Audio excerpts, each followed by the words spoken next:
Hello students, कैसे हैं आप सब बढ़िया। आज हम पढ़ने वाले हैं 11th मैथ में समुच्चय या सेट के बारे में। इसका भाग 1 हम लोग पढ़ चुके हैं। आज हम पढ़ेंगे भाग 2।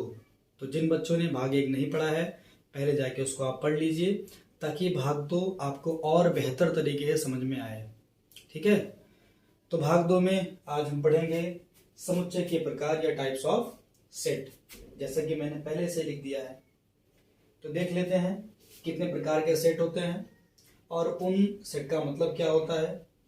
सबसे पहला हमारा सेट है रिक्त समुच्चय या एम्प्टी सेट। दूसरा है परिमित समुच्चय या फाइनाइट सेट। तीसरा है अपरिमित समुच्चय या इनफाइनाइट सेट।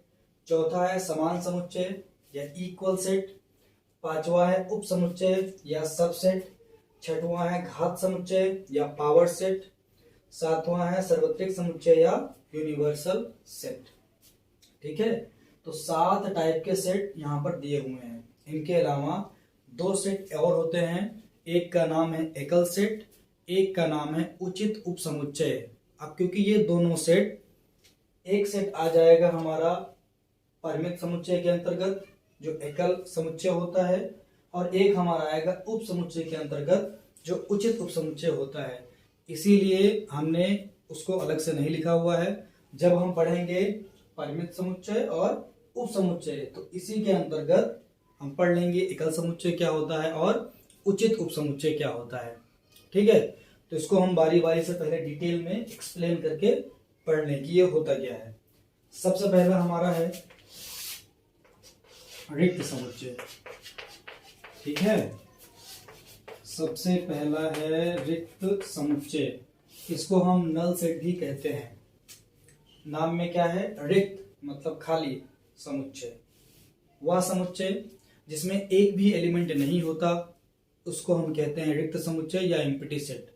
फॉर एग्जाम्पल, अगर हम आपसे कहें कि कक्षा 10 और कक्षा 11, class 10th and class 11th दोनों में एक साथ पढ़ने वाले स्टूडेंट्स का सेट आप बनाइए, तो क्या कोई भी स्टूडेंट ऐसा मिलेगा जो क्लास 10th और 11th दोनों में एक साथ पढ़ाई कर रहा हो एक ही टाइम पे? तो आप कहेंगे नहीं सर, ऐसा कोई भी स्टूडेंट नहीं मिलेगा। इसका मतलब ये सेट कैसा बनेगा, एम्प्टी सेट होगा या रिक्त समुच्चय होगा। ठीक, इसी प्रकार से अगर मान लीजिए मैं आपसे कहूं, एक दूसरा एग्जांपल लेके, मान लीजिए कोई सेट इस तरह से डिफाइन है, x such that x² = 2। ठीक है, और कहा जाता है कि यहां पर x क्या है, x एक परिमेय संख्या है।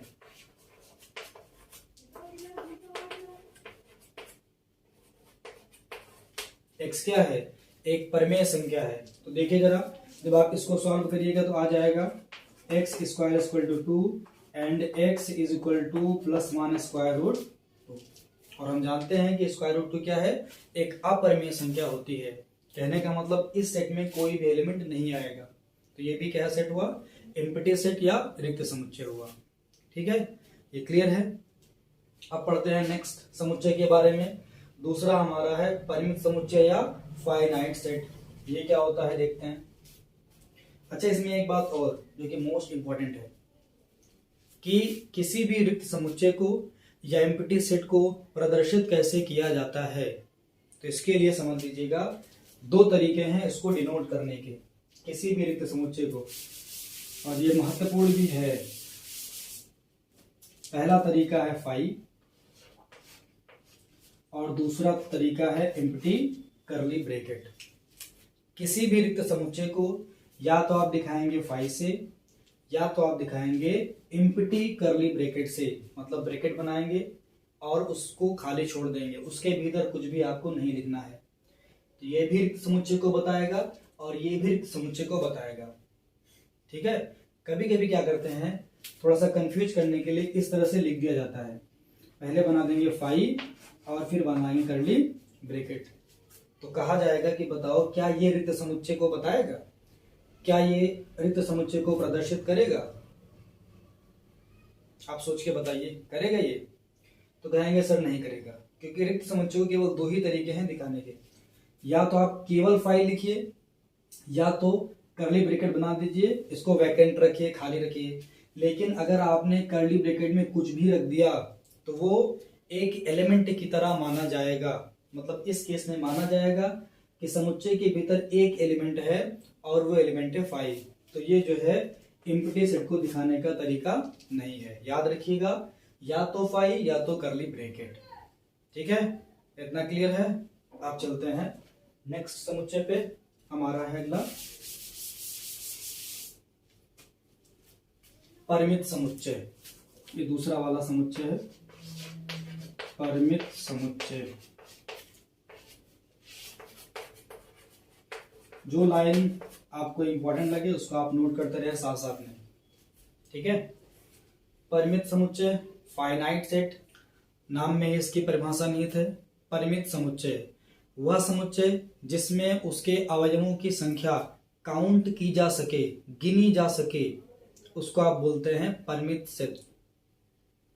ठीक है, ऐसा समुच्चय जिसमें अवयवों की संख्या लिमिटेड हो, जिनको काउंट कर सके, उसको बोलेंगे परिमित समुच्चय। फॉर एग्जाम्पल अगर आपसे कहें कि सप्ताह के दिनों के नाम का समुच्चय, ठीक है, या 1 से लेकर 100 तक प्राकृतिक संख्याओं का समुच्चय, या 1 से लेकर 1000 तक सम प्राकृतिक संख्याओं का समुच्चय, तो ये सारे सेट जो बनेंगे इसमें जो नंबर ऑफ एलिमेंट्स होंगे उनको आप काउंट कर सकते हैं।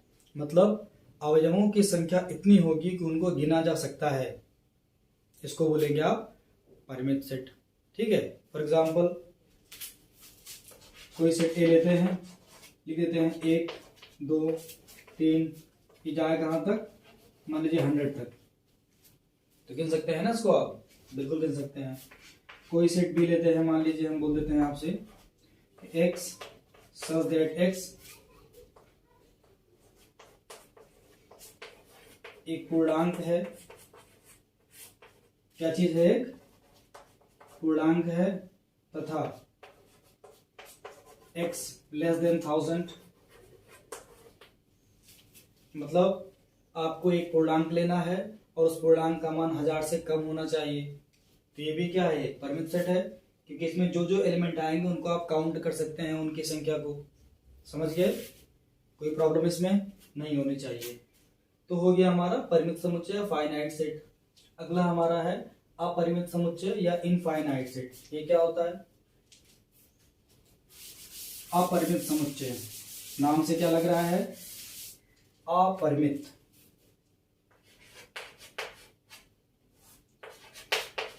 अपरिमित समुच्चय, इसमें क्या होगा?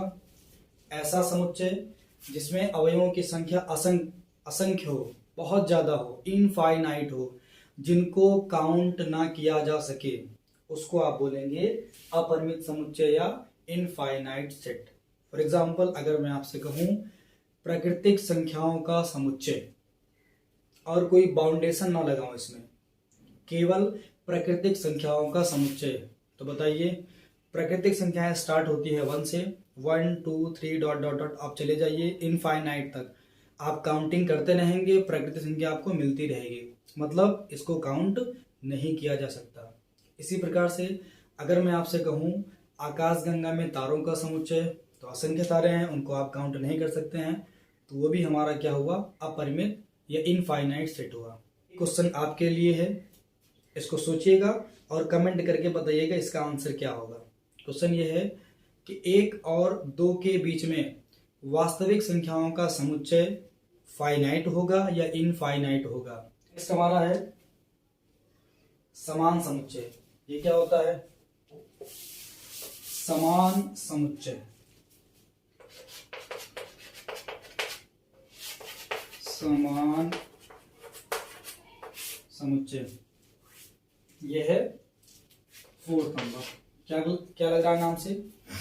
ऐसे समुच्चय जो बिल्कुल एक दूसरे के समान हो। मतलब अगर हम कोई दो समुच्चय लें, ए और बी, ठीक है, और ऐसा हो जाए कि ए के सारे एलिमेंट बी में हो, साथ साथ में बी के सारे एलिमेंट ए में हो, तब कहा जाएगा ए और बी समान समुच्चय हैं और इनको दिखाया जाएगा ए इज इक्वल टू बी से। फॉर एग्जाम्पल अगर कोई सेट ए लेते हैं और वो इस तरह से है 1 2 3 4 5, और कोई सेट बी इस तरीके से है, मान लेते हैं 5 3 4 2 और 1। तो ध्यान से देखिएगा, समुच्चय ए और बी में बिल्कुल एक दूसरे के बराबर एलिमेंट हैं। मतलब जो एलिमेंट ए में है वही एलिमेंट किस में है, बी में है। ए के सारे एलिमेंट बी में है और बी के सारे एलिमेंट ए में है, तो कहा जाएगा ए और बी समान समुच्चय हैं। देख लेते हैं, यहाँ पर 1 2 3 4 5, यहाँ पर भी 1 2 3 4 और ये 5। ठीक है, इसको तो मैं आपको बता ही चुका हूं कि क्रम के बदलने से समुच्चय नहीं बदलता है। मतलब यहाँ पर इस समुच्चय को अगर क्रम से आप लिखिएगा तो ये भी बन जाएगा 1 2 3 4 5। तो इस केस में ए और बी समान समुच्चय है और समान समुच्चय को ए इक्वल टू बी से लिखा जाता है। ये क्लियर है?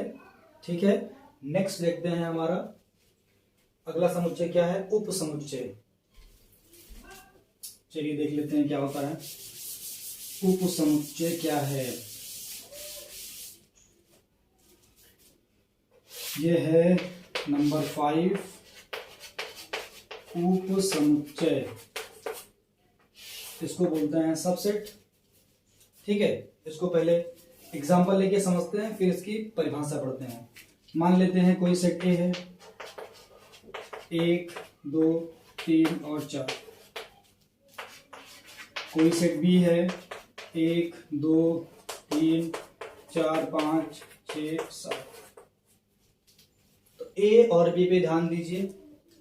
तो आप कहेंगे सर ए में 1 2 3 4 है, बी में 1 2 3 4 5 6 और 7 है। और बिल्कुल क्लियरली आपको दिख रहा होगा कि ए के सारे एलिमेंट किसमें हैं, बी में है। देखिए 1 2 3 4।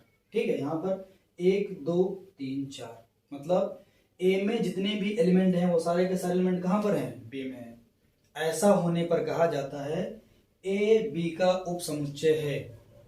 अब पढ़ लेते हैं परिभाषा कि यदि कोई समुच्चय ए इस प्रकार से है कि उसके सारे एलिमेंट समुच्चय बी में है, तब कहेंगे ए बी का उप समुच्चय है या ए उप समुच्चय है बी का। दो तरह से इसको आप पढ़ सकते हैं। ए उप समुच्चय है किसका, बी का। ठीक है, या कहिए ए बी का उप समुच्चय है, मतलब ए ही रहेगा उप समुच्चय। उसको सेंटेंस में दो तरीके से आप लिख सकते हैं कि ए उप समुच्चय है बी का या ए बी का उप समुच्चय है। और इनको लिखने का तरीका होता है ये, ए बनाइएगा, ये इसका संकेत होता है और यहां बी लिखिएगा, तो पढ़ा जाएगा कि ए बी का उप समुच्चय है। अगर मान लो यहां पर ऐसा लिख दिया जाए, बी लिख दिया जाए फिर यहां ए लिखा जाए, तो भी क्या हो जाएगा, इस बार क्या होगा, बी उप समुच्चय है किसका, ए का। और इसका मतलब हो जाएगा कि समुच्चय बी के सारे एलिमेंट किसमें होंगे, ए में होंगे। ठीक है, समझ गए ये उप समुच्चय क्या होता है। ठीक, अब इसमें समझते हैं अगला टाइप। एक होता है उचित उप समुच्चय, जिसको मैंने यहां नहीं लिखा हुआ है, उसको भी समझ लेते हैं क्या होता है।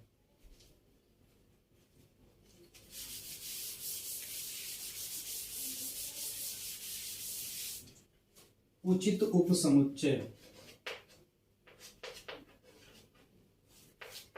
उचित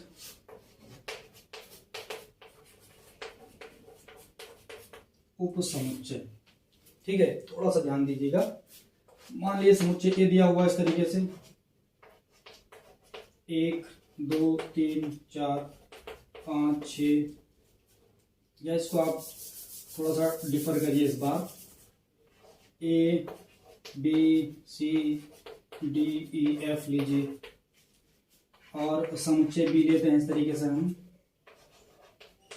बी सी और डी ये लेते हैं। ध्यान दीजिएगा, अभी अगर हम उप समुच्चय की परिभाषा लगाएं तो आप कहेंगे सर इस केस में बी उप समुच्चय है ए का। क्यों है? क्योंकि ए के सारे element B C D, B C D, B के सारे एलिमेंट किस में है? ए में है। तो कहा जाएगा कि बी उप समुच्चय ए का, और इसको लिखा जाएगा इस तरीके से, बी उप समुच्चय का जो संकेत है वो, और यहां पर ए, और कहा जाएगा बी उप समुच्चय है किसका? ए का। ठीक। एक बात और, अगर मान लो ऐसा हो जाए,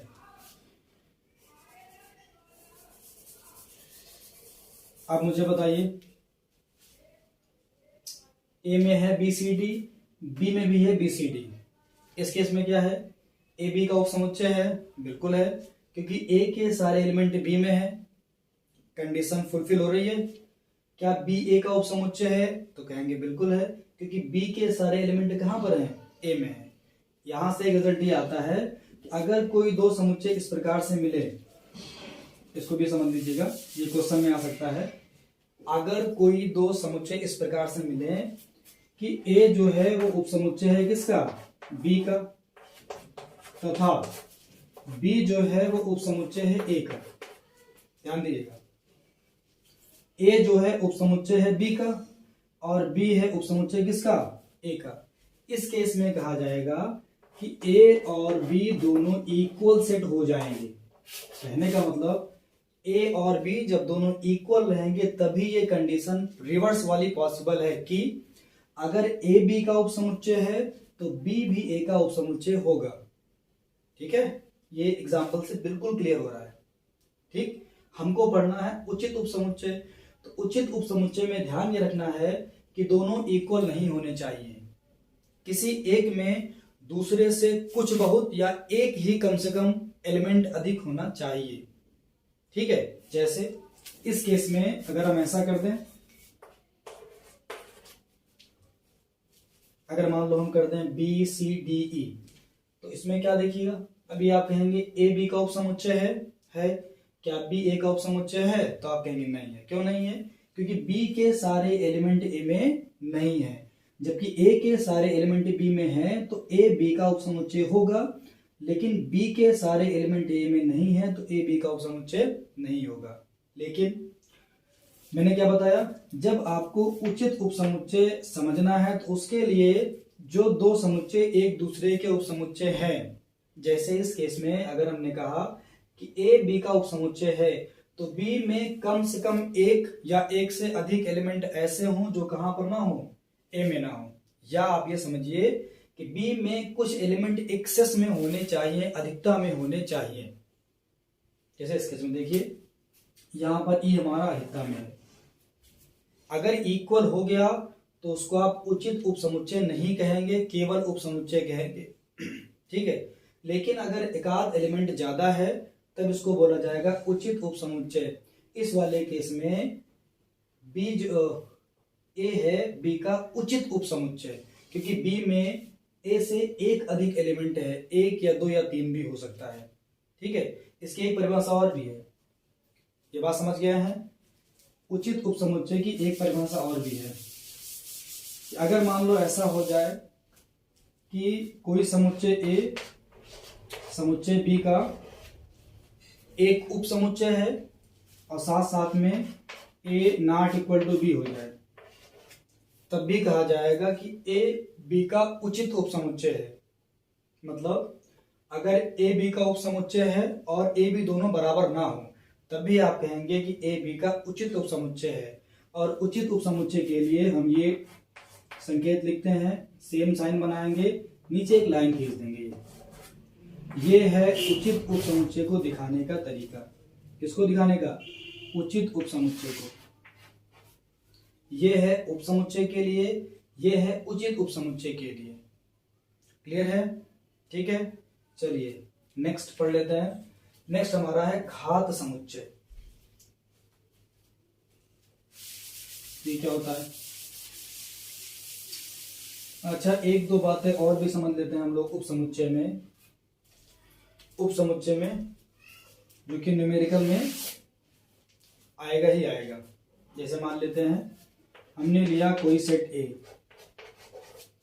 इसमें कुछ एलिमेंट लेते हैं, मान लीजिए हम लेते हैं 1, 2 और 3। और सवाल ये है कि जो समुच्चय ए दिया गया है उसके कुल कितने उप समुच्चय बन सकते हैं, बना के दिखाइए।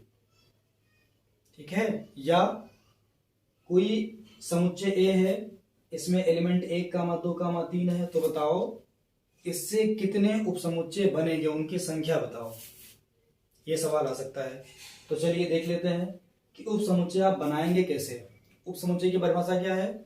ऐसा समुच्चय जिसके सारे एलिमेंट किसी दूसरे वाले समुच्चय में हो तो पहले वाले समुच्चय को दूसरे का उप समुच्चय कहा जाएगा।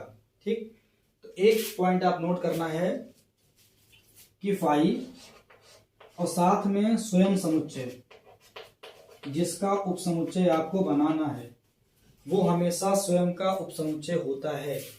मतलब अगर कोई भी समुच्चय दिया गया है तो एक तो फाई जो कि रिक्त समुच्चय है वो हमेशा उसका उप समुच्चय होगा, और साथ में वो खुद का ही स्वयं का ही उप समुच्चय होगा, चाहे कोई भी एलिमेंट हो। जैसे इसका आपको उप समुच्चय बनाना है कि इससे कुल कितने उप समुच्चय बनेंगे, तो पहला तो हो गया हमारा फाई, एक उप समुच्चय, और दूसरा ये स्वयं, ये दोनों तो रहेंगे ही रहेंगे। फाई और खुद वो समुच्चय हमेशा उप समुच्चय रहेगा। अब इसके बाद आपको बनाना है, कैसे बनाना है वो हम समझ लेते हैं। पहले पहला पॉइंट समझिएगा कि फाई और स्वयं वो समुच्चय हमेशा खुद के उप समुच्चय होते हैं। ठीक, इसके बाद क्या करना है? इसके बाद आपको जितने भी उसमें एलिमेंट हैं सबको बारी बारी से लेना है और समुच्चय में लिखते चले जाना है। पहले आपको एक एक एलिमेंट लेना है, फिर आपको दो दो एलिमेंट लेना है, फिर आपको तीन तीन लेना है, चार चार, क्रमानुसार आप आगे बढ़ते जाएंगे जितने एलिमेंट उसमें हैं। ठीक है, जैसे इस केस में हमने फाई और इस समुच्चय को लिख दिया, हालांकि इसको बाद में लिखना चाहिए, लेकिन अभी आपको समझाना था इसलिए मैंने पहले लिख दिया कि फाई और खुद वो समुच्चय हमेशा स्वयं का उप समुच्चय होता है। ठीक, अब देखते हैं एक एक एलिमेंट लेंगे पहले। तो पहला एलिमेंट एक है, एक लिख दिया समुच्चय के भीतर। देखो ये भी इसका उप समुच्चय है एक, और यहाँ 1 2 3 है। फिर आप 2 लेंगे, ये भी इसका उप समुच्चय है। फिर आप लेते हैं 3, ये भी इसका उप समुच्चय है। अब ध्यान दीजिएगा, आपने एक एक सिंगल एलिमेंट ले लिया, 1 ले लिया, 2 ले लिया, 3 ले लिया, 1 2 और 3।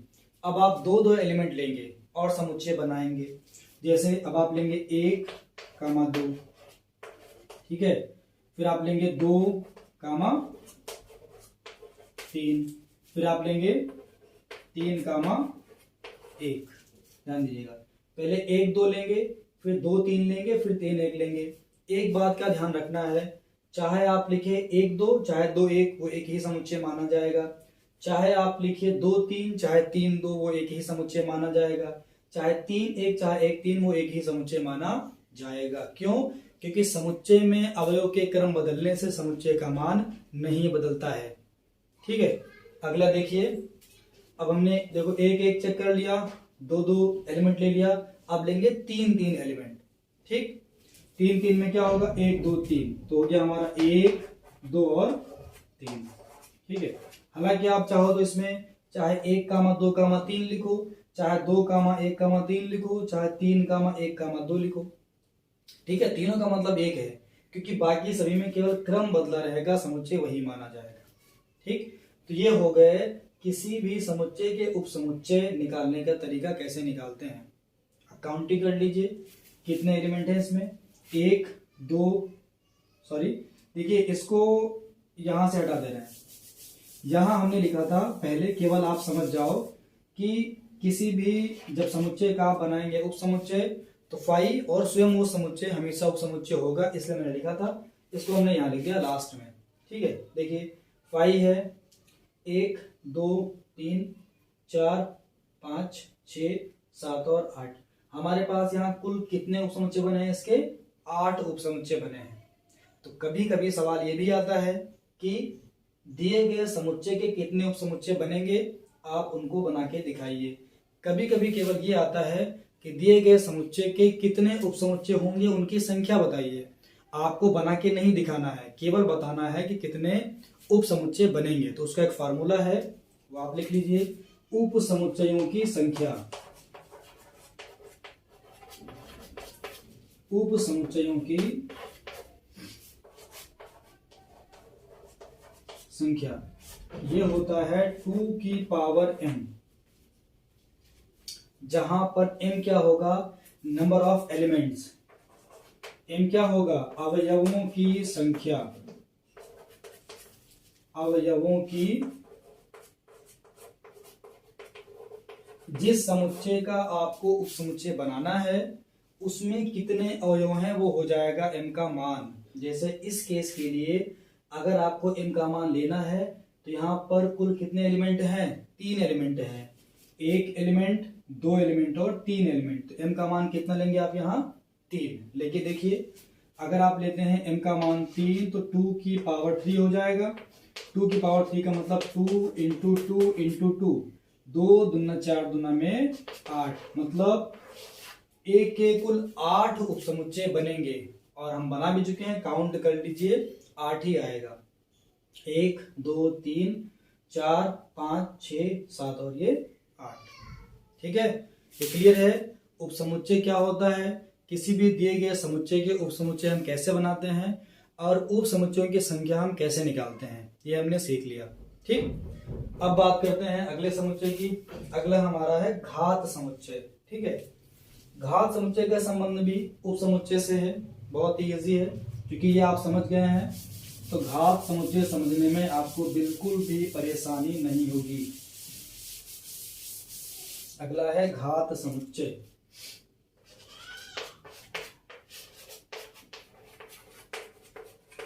इसको बोलते हैं पावर सेट। ये क्या होता है,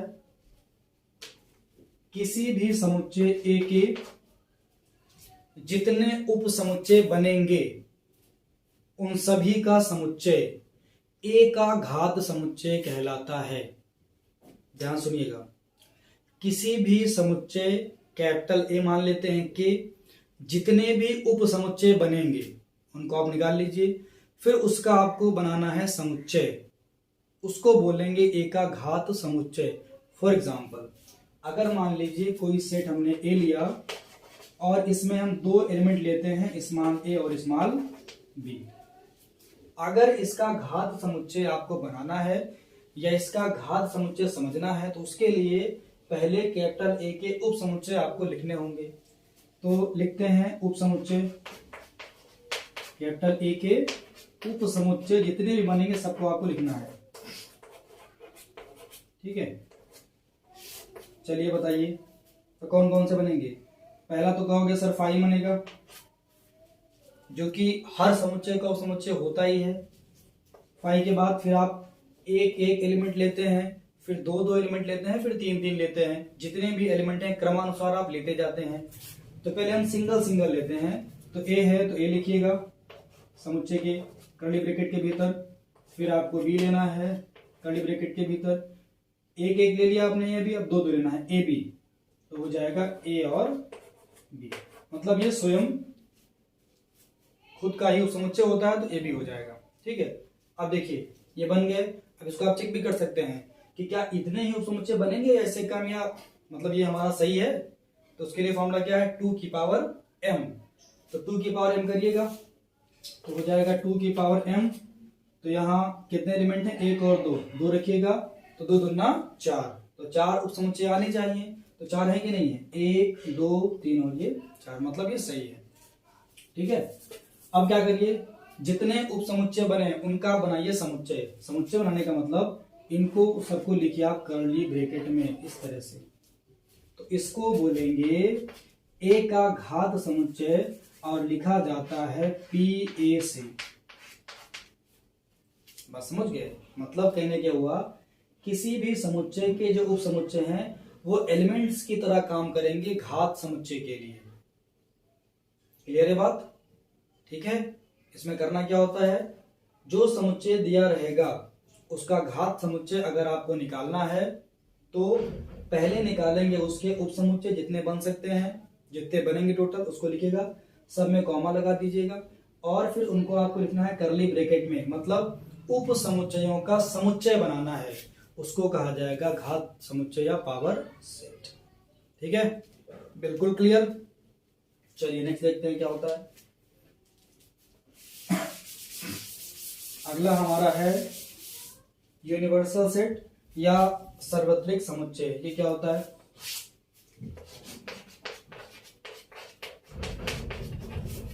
सार्वत्रिक समुच्चय या यूनिवर्सल सेट। ये क्या होता है? नाम से देखिए, सार्वत्रिक, यूनिवर्सल, जो सब में हो।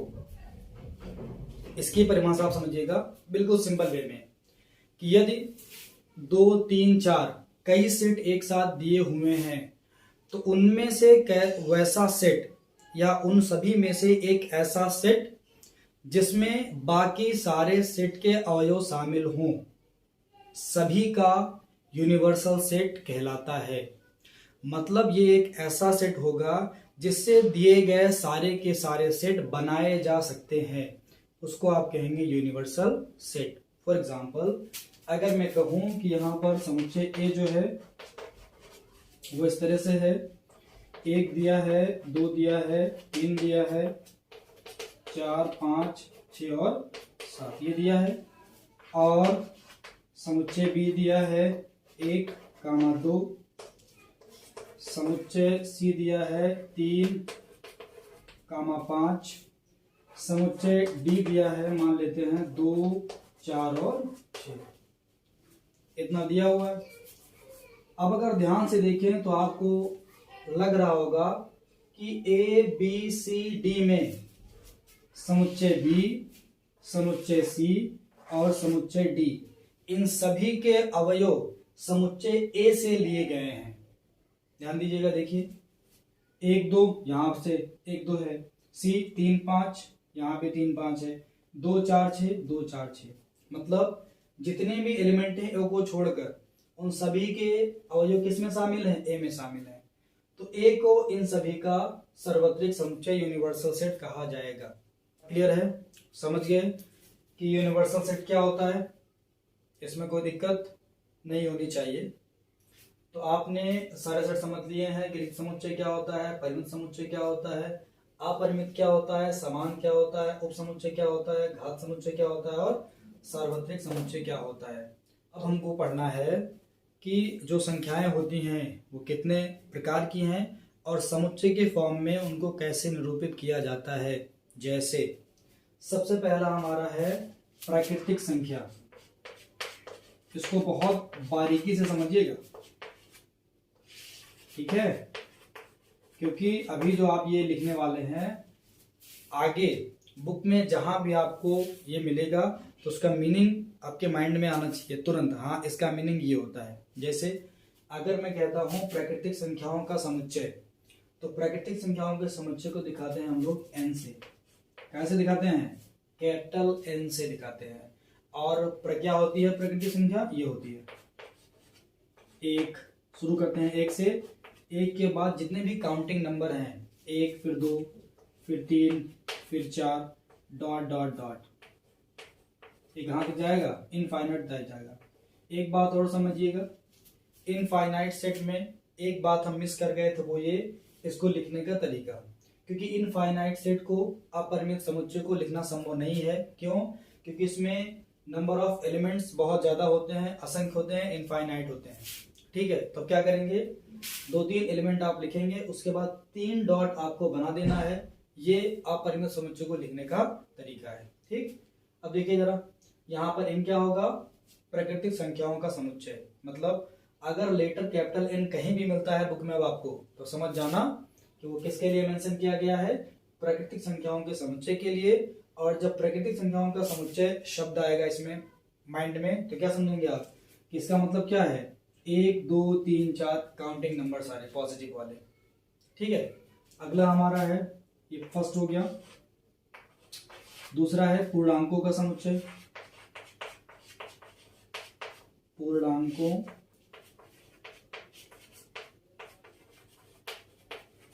का समुच्चय, इसको हम दिखाते हैं जेड से। क्या दिखाते हैं? जेड से। और पूर्णांक का मतलब क्या होता है?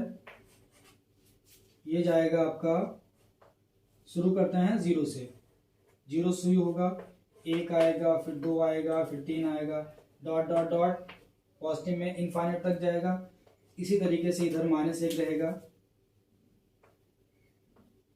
-1 रहेगा, फिर -2 रहेगा, इधर भी डॉट डॉट डॉट। ठीक है, पूर्णांक मतलब पूरा पूरा अंक होना चाहिए और शून्य को भी शामिल करेंगे। सारी धन संख्याएं, सारी ऋण संख्याएं, सारी नहीं, केवल पूर्णांक वाले 1 2 3 4, इधर -1 -2 -3, ये भी जाएगा माइनस इनफाइनाइट तक, ये जाएगा प्लस इनफाइनाइट तक, और जीरो भी शामिल करेंगे। ठीक है, कहने का मतलब पूर्णांक में प्राकृतिक संख्या आपकी शामिल है। ठीक है, समझिए, पूर्ण अंक पॉइंट वाला p/q के फॉर्म में, मतलब दशमलव के फॉर्म में ये नंबर नहीं होना चाहिए, पूरा पूरा अंक होना चाहिए। ये हो जाएगा आपका पूर्णांकों का समुच्चय। इसको दिखाएंगे जेड से। इसी में एक आता है, समझ लो, उसको दिखाएंगे, लिखेंगे नहीं। एक आता है जेड प्लस, एक आता है जेड माइनस। जेड प्लस का मतलब धन पूर्णांकों का समुच्चय। इसको आप शुरू करेंगे यहाँ से, 1 2 3 4, मतलब जेड प्लस होगा, वो एक्चुअल में क्या होगा, हमारा नेचुरल नंबर होगा। अगला है जेड माइनस, ये क्या होगा, ऋण पूर्णांकों का समुच्चय, -1 -2 -3। जब जेड प्लस होगा तो केवल आपको धन पूर्णांक लेना है, जेड माइनस होगा तो आपको ऋण पूर्णांक लेना है। शून्य कब शामिल करेंगे, जब जेड रहेगा, ये। ठीक है, जेड में धन पूर्णांक भी आएंगे, ऋण पूर्णांक भी आएंगे और शून्य भी आएगा। अगला हमारा आएगा इसमें वास्तविक संख्याओं का समुच्चय। वास्तविक संख्याएं, इनको दिखाते हैं आर से। क्या दिखाते हैं, आर से। और वास्तविक संख्याओं का जो समुच्चय बनेगा वो भी अपरिमित होगा, लेकिन उसको दिखाना पॉसिबल नहीं है। तो ये पॉइंट हमको वहां बताना था अपरिमित समुच्चय में, कि हर अपरिमित समुच्चय को दिखाना संभव नहीं है। क्यों नहीं है, देखिए, इसमें तो ऑर्डर है हमारे पास, 1 के बाद 2 आएगा, तो इसमें सीक्वेंस है, 1 के बाद 2, 2 के बाद 3, 3 के बाद 4, फिर 5 6 डॉट डॉट आएगा, कर दिया हमने। यहाँ पर भी हमारे पास ऑर्डर है, 1 के बाद 2, 2 के बाद 3, इधर -1 -2। लेकिन वास्तविक में कोई ऑर्डर नहीं है, क्योंकि वास्तविक संख्या अगर कोई दो पूर्णांक लेते हो आप, 1 2 2 3 4 3, कुछ भी, उनके बीच में इनफाइनाइट होती हैं। मतलब किन्हीं भी दो पूर्णांकों के बीच में भी जो वास्तविक संख्या है वो अनंत होती हैं, बहुत सारी होती हैं, जिनको काउंट नहीं किया जा सकता, और ना ही उनका कोई ऑर्डर होगा जिस रूप में आप डॉट में करके लिख दें। क्योंकि अभी तो यहाँ तो क्लियर है कि 4 के बाद 5 ही आना है, यहाँ क्लियर है कि -1 के बाद -2 ही आना है, लेकिन यहाँ क्लियर नहीं रहेगा कि 1/2 के बाद क्या आएगा या 3/2 के बाद क्या आएगा। ये बात क्लियर है, इसीलिए इसको हम इस तरह से लिख सकते हैं, छोटे ब्रैकेट में आप लिख दीजिए इसको, माइनस इनफाइनाइट से लेके प्लस इनफाइनाइट तक। इसमें सारे के सारे नंबर शामिल होते हैं, जितने भी नंबर आप पढ़ें सारे नंबर रियल नंबर में हैं, चाहे आपका नेचुरल नंबर हो, चाहे आपका पूर्णांक हो, ठीक है, चाहे आपका p/q के फॉर्म का नंबर हो, सारी संख्याएं वास्तविक संख्याओं में शामिल होती हैं। ठीक, अगला हमारा है चौथा नंबर, ये हमारा है q। q क्या होता है, q होता है परिमेय संख्याओं का समुच्चय। परिमेय संख्याएं, जहां पर q आएगा समझ लेना वहां परिमेय संख्याओं का समुच्चय को बताएगा। और ये होता है p/q के फॉर्म में। किस फॉर्म में होता है, p/q के फॉर्म में, जिसमें p और q दोनों पूर्णांक होंगे, साथ में q का मान 0 के इक्वल में नहीं होना चाहिए। ठीक है, अगला हमारा है पांचवा कैपिटल T। ये होता है अपरिमेय संख्याओं के लिए। ये किसके लिए होता है, ये होता है अपरिमेय संख्याओं के लिए। दिख रहा होगा, अपरिमेय संख्या क्या होती है, जैसे √2 हो गया, √3 हो गया, पाई हो गया, ये अपरिमेय संख्याएं हैं। तो अगर प्राकृतिक संख्या है तो उसका समुच्चय कैपिटल N से दिखाया जाएगा, पूर्णांक है कैपिटल Z से, वास्तविक संख्या है, रियल नंबर है तो कैपिटल R से, परिमेय संख्या है तो Q से, और अपरिमेय संख्या है तो कैपिटल T से। ठीक है, N Z R, इसमें दो था, Z plus Z minus, Q और T। ये अक्षर आपको कहीं दिखते हैं तो इनका मीनिंग क्या है आप इसको समझ लीजिए, लिख भी लीजिए। ठीक है, तो आज के लिए बस इतना ही। आप सभी के लिए एक आवश्यक और महत्वपूर्ण सूचना है कि जल्द ही नेक्स्ट वीडियो लेक्चर में आपको क्लास 12th फिजिक्स के टॉपिक मिलने वाले हैं। ठीक है, तो जुड़े रहिए, देखते रहिए, और जो भी डाउट्स हैं उसको कमेंट करते रहिए, पढ़ते रहिए। Thank you.